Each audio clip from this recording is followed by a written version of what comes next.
The Fujifilm X Summit is going to take place in about 6 weeks on May the 31st, 2022. If you're looking at purchasing any Fujifilm lenses or camera bodies, well, this is the presentation or summit that you're definitely going to want to attend. Now in this video, we're going to talk about the various lenses and camera bodies that you can expect to get at the summit, as well as their specifications. But before we go any further, if you'd like to stay on top of the latest camera news and rumors, go ahead and click subscribe and choose all notifications. So that way, you've got the latest news at your fingertips. It's definitely possible that we are going to get an announcement, a much anticipated announcement of a follow-up to the XH1, the H2.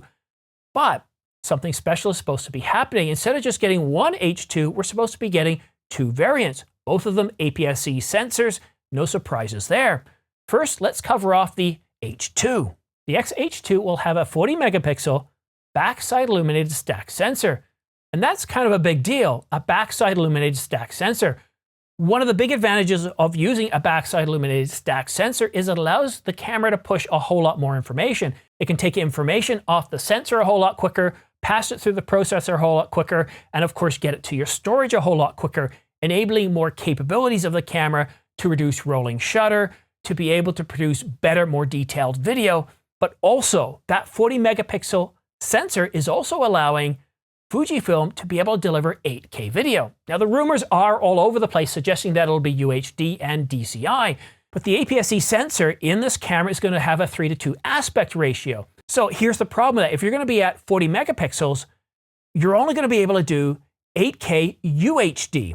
I get it. If you multiply the resolution of 8K video, you get somewhere around 33 million pixels, but that's assuming you're using a 16:9 or a 16:10 aspect ratio. Because we're trying to fit 8K UHD or 8K DCI onto a sensor size that's got a 3:2 aspect ratio, you need a minimum of 39 megapixels and change to be able to do 8K UHD. And to be able to do 8K DCI, you need at least 44.7 or 44.5 megapixels. This is why the Canon EOS R5 is 45 megapixels and the Nikon Z9 is at least 45 megapixels to be able to do that DCI 8K. Now what about 4K 120 or 4K 60 or 120 in 1080 or 240 in 1080? We just don't have any information on that. I wish we had more information because a lot of us don't shoot in 8K. Most of us still shoot in 1080. Will we get some sort of oversampled 1080 or oversampled 4K? I'm really looking forward to that information. As soon as I hear more, I'm going to let you guys know in another video. But what about price? Well, here's the remarkable thing. Okay, so summing up, 40 megapixels, backside illuminated stack sensor, 8K UHD, 24, 25, and 30 frames per second for $2,500. That is the most affordable 8K camera out there today, ever. The Canon EOS R5, the first camera to come out with 8K, all eye and raw at up to 30 frames per second, costs $38.99. The Sony Alpha 1, the next camera to come out with 8K, well, it costs $64.99. And then, of course, there's the Nikon Z9, which costs about $5,500, and it also does 8K, although up to 60 frames per second. But $2,500, that's significantly lower than the Canon EOS R5. That's significantly lower than the competition. So if it only does 8K UHD, that's more than acceptable for the ordinary filmmaker. That's incredible. An 8K camera that can cost $2,500? That's impressive if the rumors hold out to be true. So what about the H2S or the XH2S? Well, we don't know too much other than it's going to have a 26 megapixel sensor, and then it will also be a backside illuminated stacked sensor.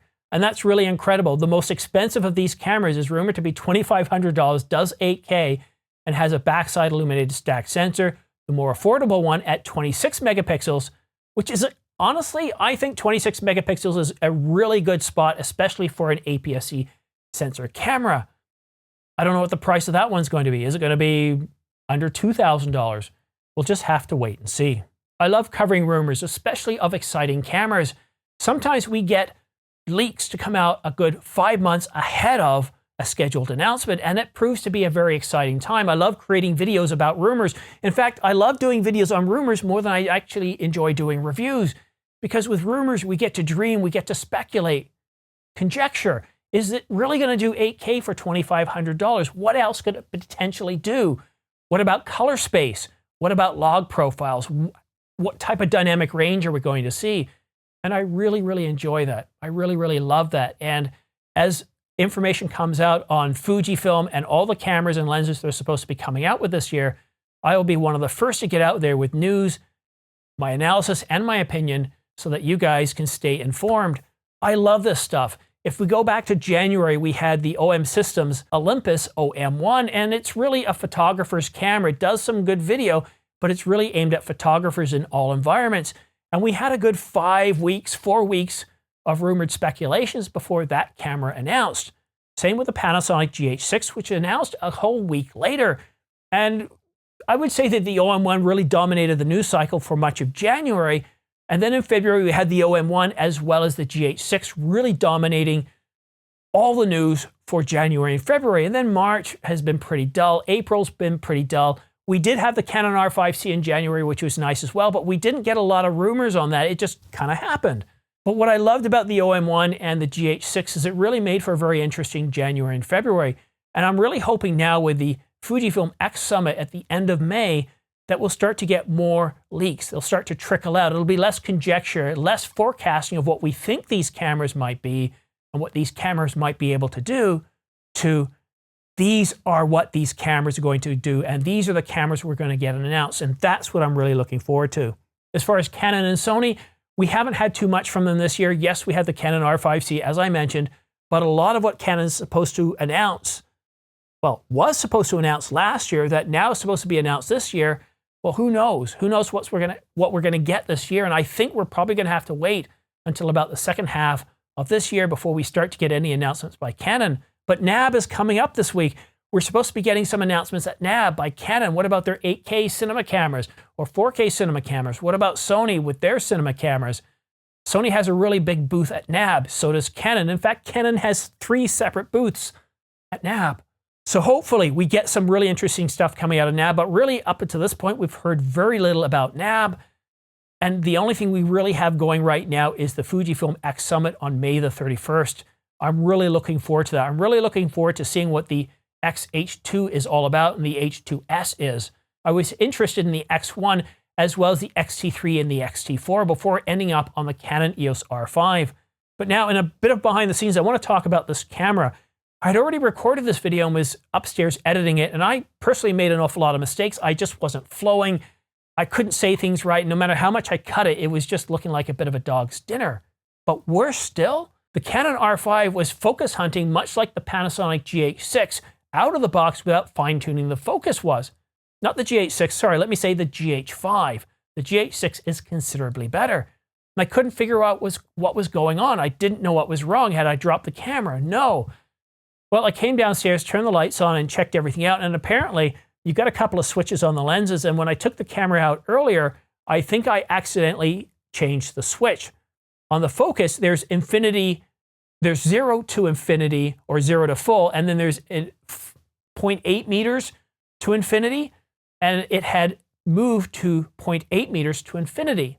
I would say that I'm probably a good 2 meters away from the lens, maybe a little bit less, so I should have been good on either setting.